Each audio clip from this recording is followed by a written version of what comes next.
Sir? I'm Mr. Reed from the Cemetery. I'm Dan.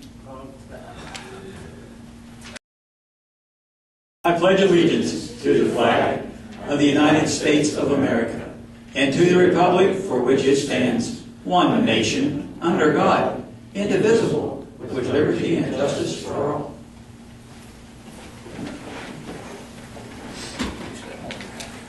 Thank you.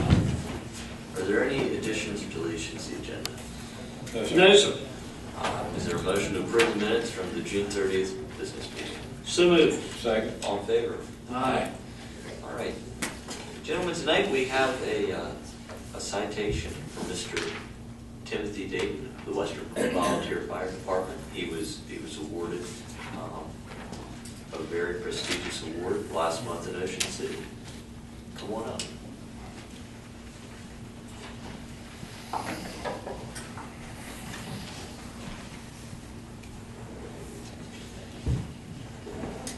Richard, I was going to say, Mr. DeVore, please.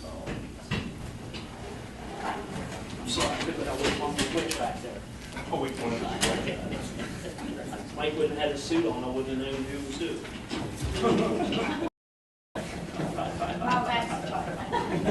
What a compliment. Oh, it's okay. We'll read this. The best one I've had all week. Let's get the picture first. Okay. This is an official citation for Timothy F. Dayton, the Robert H. Schimmer Administrator of the Year Award, the Maryland State Firefighter of the Year Award. Whereas Allegheny County government wishes to publicly recognize Mr. Timothy F. Dayton, an admired and respected individual in our community, and whereas day after day, year after year, he demonstrates his personal commitment to public safety and emergency services in our community. He is the chief of the Potomac Volunteer Fire Company No. 2, Westernport, Maryland, and serves the Allegheny County Emergency Services Board.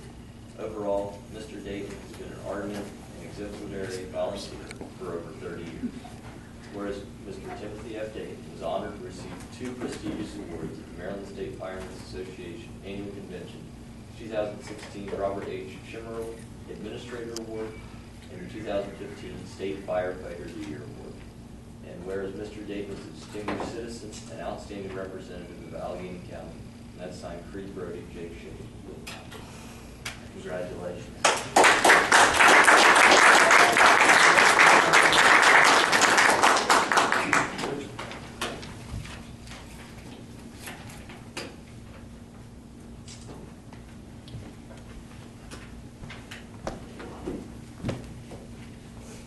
Commissioners, if I have an opportunity just to say a few words.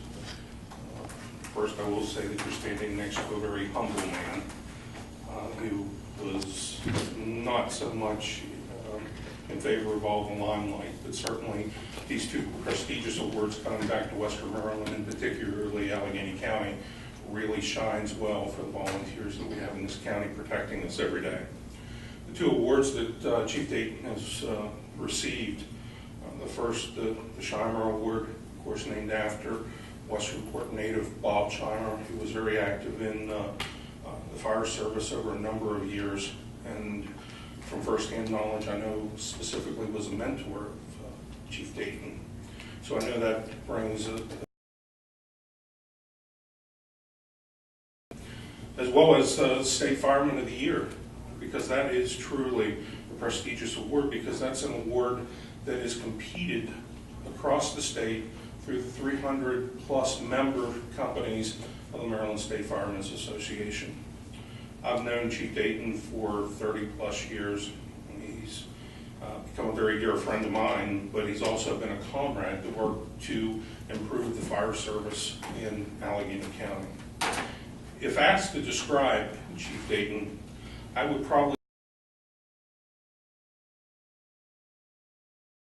looking at a professional, someone that demonstrates professionalism, an increased level of knowledge, a high standard of ethics, establishes a code of conduct that he lives by, as well as a passion for the work that he does.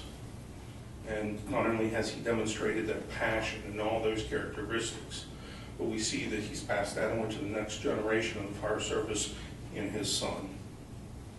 Of course, as a professional volunteer, the volunteer portion of it speaks for itself. giving selflessly of oneself without regard for compensation to be able to achieve an objective.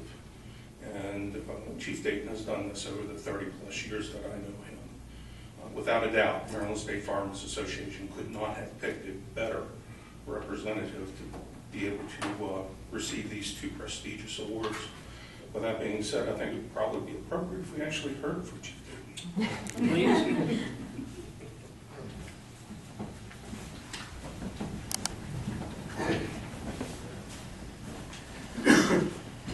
Commissioners, thank you very much for this. As Dick said, this is not necessary. There are plenty of other people in this county that put countless hours and dedication into the volunteer system that we have, and we greatly appreciate that work. We greatly appreciate the Commissioners' support of the volunteer service, as you guys have for the past numerous years, actually, supported the volunteer system. The Shammer Award does mean a lot.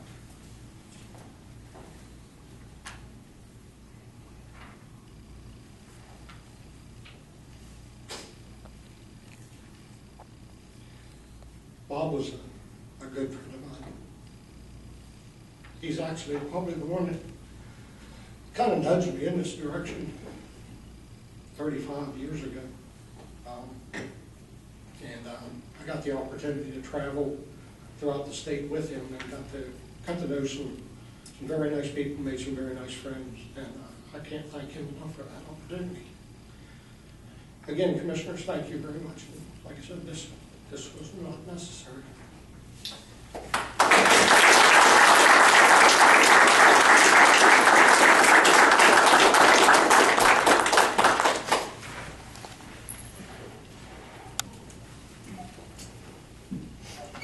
Item number 2, we have a report for Legislative Services in District 1C, Delegate and former Commissioner, Mike McKay. You have 3 minutes, Mike. 3 minutes. 3 minutes, back. Yeah, where's the timer? I have 4 volumes. And you're reading line by line. Twice. That's not here. Good stuff. And you have food waiting for you out the fairground. Well, this will be quick then. This will be very, very quick then. Very, very quick.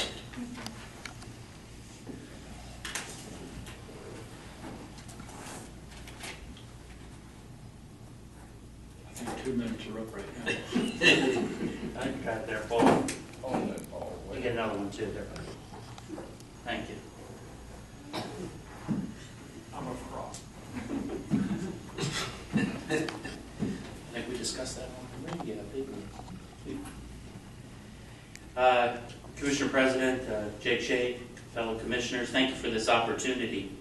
Now that the 2016 session of the Maryland General Assembly has passed, I wanted to share with you, commissioners of Allegany County, a report from one of your legislators representing the people of 1C. The Department of Legislative Services each year creates a 90-day report that is a review of the legislative session for the President of the Senate, the Honorable Mike Miller, as well as the Speaker of the House, the Honorable Mike Bush, and the members of the General Assembly.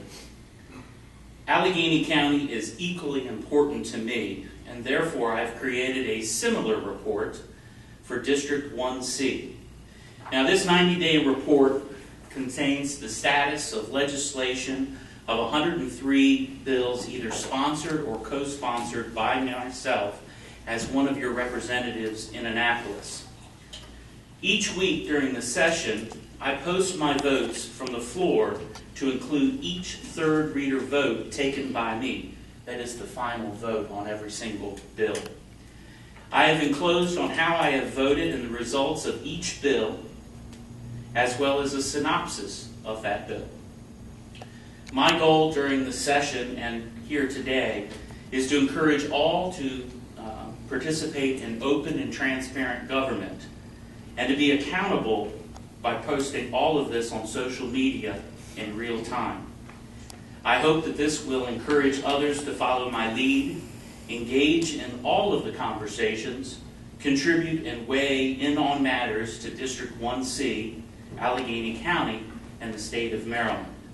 I look forward to having many conversations with you gentlemen as we prepare for the 2017 session in Annapolis as one of the members of the delegation for District 1.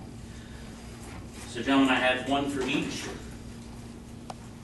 Last year, I just gave one out, and I asked for a report to come back, and some guy named Bill Valentine didn't give me a report back. So this time, I decided to get all three of your own copies, and hopefully, if you guys have any questions about why I had voted for something or I didn't vote for something, you would reach out to me. If there's anybody in the public who would like to have a report, we'd be glad to make that up for you in hard copy and get it delivered to you. But if not, you can go to Delegate Mike McKay, and it's on social media. So, Commissioners, thank you for this opportunity. Thank you, Delegate. I think my 3 minutes are up. We appreciate this, sir. Thank you. Thank you very much.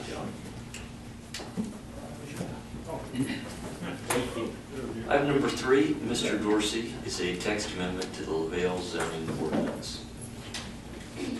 Good afternoon. This amendment actually began in July of last year when management of McDonald's and LaVale approached the Planning Commission and seeking some relief from a LaVale zoning requirement that the maximum height of commercial on-site signs be 25 feet. For comparison's sake, in the county, that's 40 feet. Their story was that the trees along the interstate were growing up and obscuring their sign, and they thought it was actually hurting, when the leaves come out, it was hurting their business. The Planning Commission, knowing that we were engaged in revising the zoning code, explained that we'll get that merged into county planning. And by winter time, it became obvious that that wasn't going to happen, and scheduled a hearing. So on February 10th, after public notice was given, I had gone out and reviewed the situation and noted that in the neighborhood there are some larger signs, although almost uniformly the signs in LaVale are sort of stubby. They're just 25 feet tall. But in the immediate neighborhood there was like a 72-foot sign and a 56-foot sign. So I gave the Planning Commission that information, but proposed that the regulations limit the sign height to 50 feet. And this only applies to commercially zoned properties, on-site signs on commercially owned properties within 2,000 feet of the center of the east and west drive lanes of I-68. That keeps the larger signs out of the residential areas, so it gives some relief to the commercial area. Well, during the hearing, Planning Commission members expressed that they thought it was unfair that some of these signs are pretty much higher than 50 feet, and that everyone should have an opportunity to have that. And they voted the 50-foot limit down. So we came back and advertised again, and on May 18th there was a planning zoning hearing that essentially suggested that we go with the 72.5 feet, which is the height as surveyed of the sign that was originally AT's Exxon. Now it's being used by Liberty Livers. Just to make it fair for all the businesses in that area, that 2,000-foot zone. The notice itself, the change to the regulation is just to insert a section J under Part 3B signs, Section 6 dealing with business signs. And it reads, on-site business signs may be constructed up to 72.5 feet in height in the Commercial A, Commercial B, and Commercial C zoning districts if located within 2,000 feet of the center lines of the east and westbound drive lanes of I-68. And then in May, that was the recommendation of the Planning and Zoning Commission to the County Commissioners to make that change. This is a public hearing, so is there any public comment on this change? All right.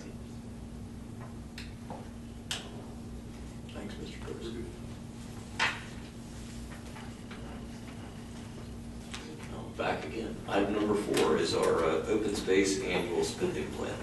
That's me too.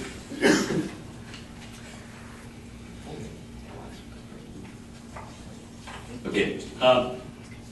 This happens every year, maybe a little earlier in the year, but the state allocates money for program open space for recreation funding. So in March, I sent out an invitation to the 26 or 27 local sponsors of recreation projects and the municipalities. And we got together most of them got together on April 5th to go over the prospects for program open space funding for fiscal year 2017. And by first week of May, I had received requests totaling $429,700 and change. Unfortunately, the money we are getting for this is $175,899. So staff recommended that we try to fund each organization's highest priority. If it's a small project, they're being funded fully. If the larger ones, partially funded. You want me to read these projects? If you don't mind.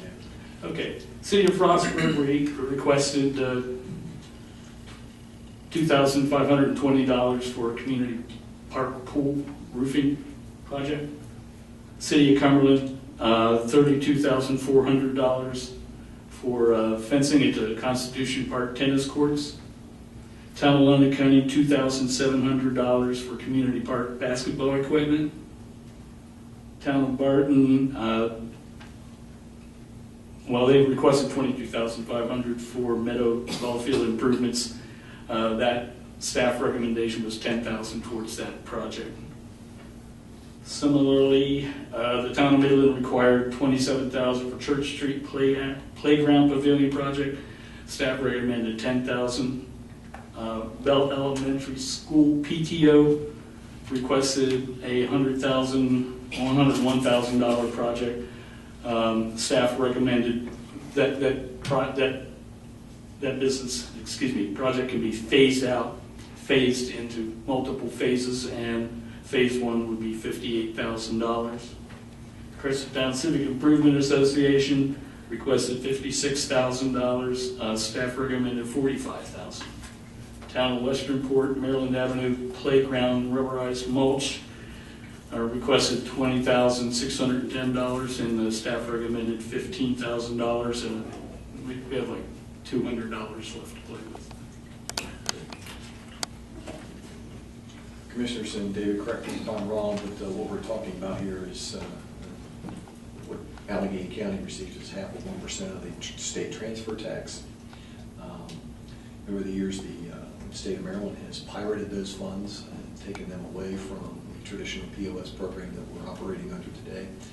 And nonetheless, it would be awful nice if we had a lot more money to play with. And as we had mentioned during our work session, we're somewhat handicapped, again, with respect to this appropriation, because 25% of what we receive has to be reserved for acquisition. And Commissioners, as we discussed, it would be our staff recommendation that when we meet with the delegation later this year, that we ask for that code to be amended.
Captain George Combs.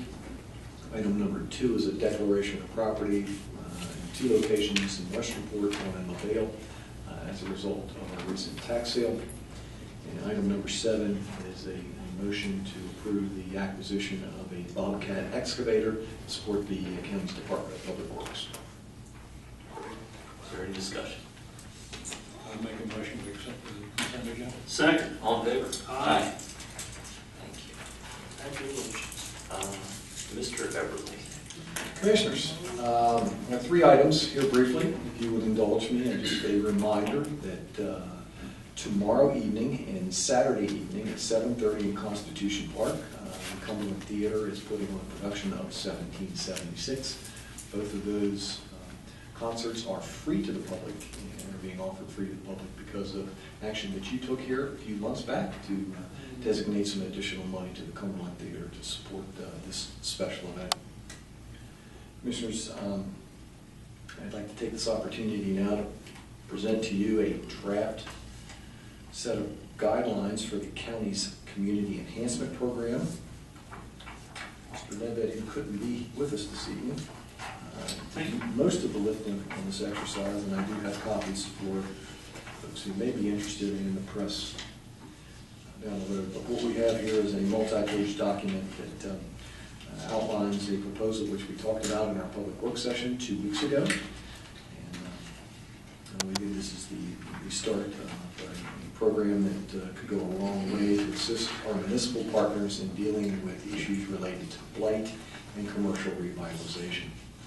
What we'd like to have, Commissioners, is your blessing to take these guidelines and place them on the county's website for review, and encourage our municipal partners to take a look at these over the next couple of weeks and give us their feedback. The long and short of it is, I had mentioned at our work session a few weeks back, Mr. Bennett and I had talked about a piece of the county's revolving building fund that we could apply on an annual basis to support this program. And at this point in time, I'd like to volunteer that number, and it would be $375,000 on an annual basis that would be available to all our municipal partners. So, And along with the match, that's a very significant number that they can use for blight removal. okay. Commissioners, the next item I have on my agenda is just a simple acknowledgement. I want to thank Heather Wolford for teeing me up on this one and putting the article in today's paper. But the long and short of it is the fair is next week, and I won't go into a whole lot of detail about all the food that will be offered there. Yes. Delegate McKay will be commenting on that later, or enjoying it. And Commissioner Brody will likely tell me about the competition that's to take place again this year. But I do want to say, and I've made this mention before, that given the article that was in today's paper, I want to publicly recognize the county staff who do a phenomenal job, and a group of employees who have the ability, are very, very talented, to help save the taxpayers' money. And today, what we read in the paper is just yet one more example of a group of creative folks that we have, and projects that they can take and provide to the citizens of this county that mean a lot. So with that, I'm finished. Great. Mr. Rudd. I have none. Mr. Valentine. Just be real quick. Funding for education was a big subject in Annapolis last year, and it's going to be even larger this year. Just today I was invited to be in Annapolis next Thursday morning to testify before the 21st Century School Facilities Commission. What this is a commission that the governor has appointed to take a look at school construction, the cost of school construction. It's definitely getting out of hand in the state of Maryland. Nationally, the average cost for school construction is about $43,693 per student. If you stop and think, when they originally talked about building Allegany, cost estimates were somewhere between 32 to 34 million, which would run right in line with that national figure. And all of a sudden, we got an estimate of $60 million to build that school. That's the way it's been running all across the state of Maryland. So for some reason, the cost of school construction in the state of Maryland is much higher than what it is any place else in this country. So the governor decided to form this commission, take a look at ways to cut the cost of school construction while still maintaining quality construction. There's also a committee that is working right now that's called the Adequacy Study Stakeholder Group. What this group is doing is looking at the efficiency of how our education system itself is working, looking at programs, looking at numbers of students per class, looking all through this, once again trying to find a way to cut the cost of education without cutting the quality of it. Then, once these two groups have their recommendations in writing, I've been asked to serve on a state commission. It's the State Commission on Innovation and Excellence in Education, and what we're going to do is our commission will take a look at the recommendation of the School Construction Commission and the School Efficiency Commission. We'll eliminate the ideas we don't think are so good. We'll enhance the commissions we think are better. So hopefully by 2017, we'll be coming forward with ways to cut the cost of education while maintaining or increasing the quality of education in the state of Maryland. We can't keep going the way where nobody can afford the schools.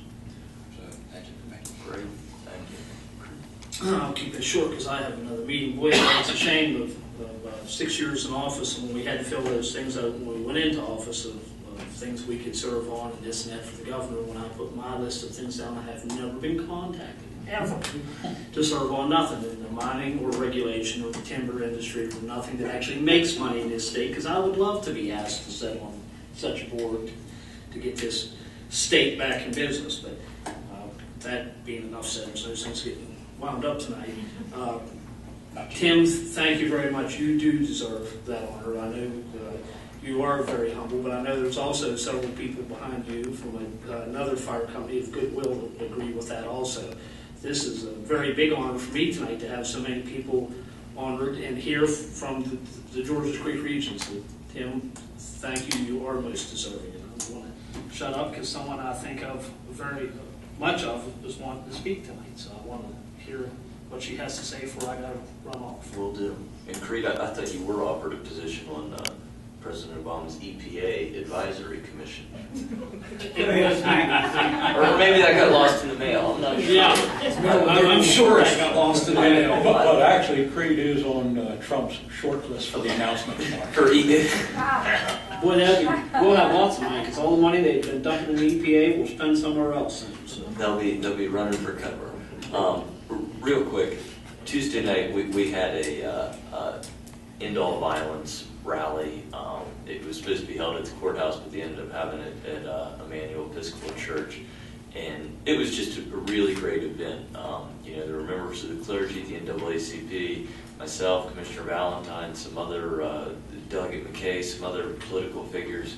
Police were well represented, and those stories get some press in our local media, but it seems like the national media is just fixated on who shot who and how much we hate each other and how much we're different instead of how much unites us. So it's nice locally to say how much we have in common instead of what divides us. So we only have one person signed up tonight, and this is Mrs. Jane McAlpine from Allegany.